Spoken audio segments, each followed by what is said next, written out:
সবাইকে সংবাদ এক নজরে স্বাগত। সাথে আছে আমি সোনিয়া ইসলাম। লন্ডনের কিংস ক্রস এলাকায় টিউলিপসের দিকে রয়েছে প্রায় 10 কোটি টাকার বিশাল বহুল ফ্ল্যাট।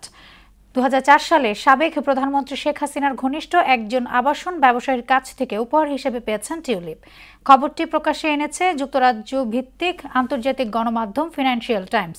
বিষয়টি নিয়ে মুখে কুলুপ এঁটেছেন টিউলিপ ও ওই আবাসন ব্যবসায়ী। বিএনপির ভারপ্রাপ্ত চেয়ারম্যান তারেক রহমানের বিরুদ্ধে দায়েরকৃত চাঁদাবাজির 4টি মামলা বাতিল করেন হাইকোর্ট। মামলা বাতিল সংক্রান্ত হাইকোর্টের রায়ের বিরুদ্ধে লিভ টু আপিল করেছে রাষ্ট্রপক্ষ। আগামীকাল আপিল বিভাগের কার্যতালিকায় রাষ্ট্রপক্ষের এসব আবেদন কার্যতালিকায় অন্তর্ভুক্ত করা হয়েছে। জ্যেষ্ঠ বিচারপতি মোহাম্মদ আশফাকুল ইসলামের নেতৃত্বাধীন আপিল বিভাগের 4 বিচারপতি বেঞ্চে শুনানি হবে।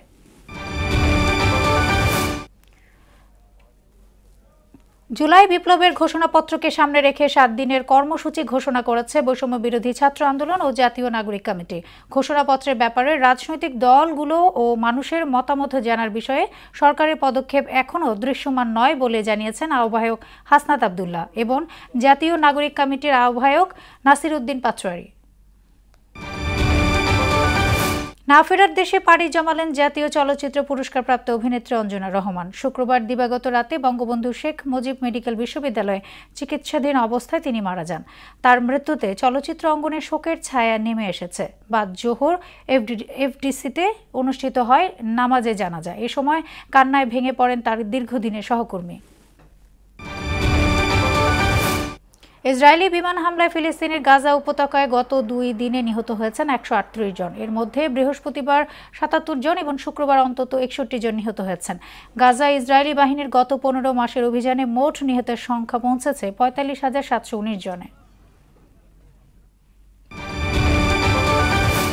শেষ হলো বাংলাদেশ প্রিমিয়ার লিগের 11তম আসরের ঢাকার প্রথম পর্বের খেলা। ঢাকার প্রথম পর্ব শেষে পয়েন্ট টেবিলের শীর্ষে রয়েছে রংপুর রাইডার্স।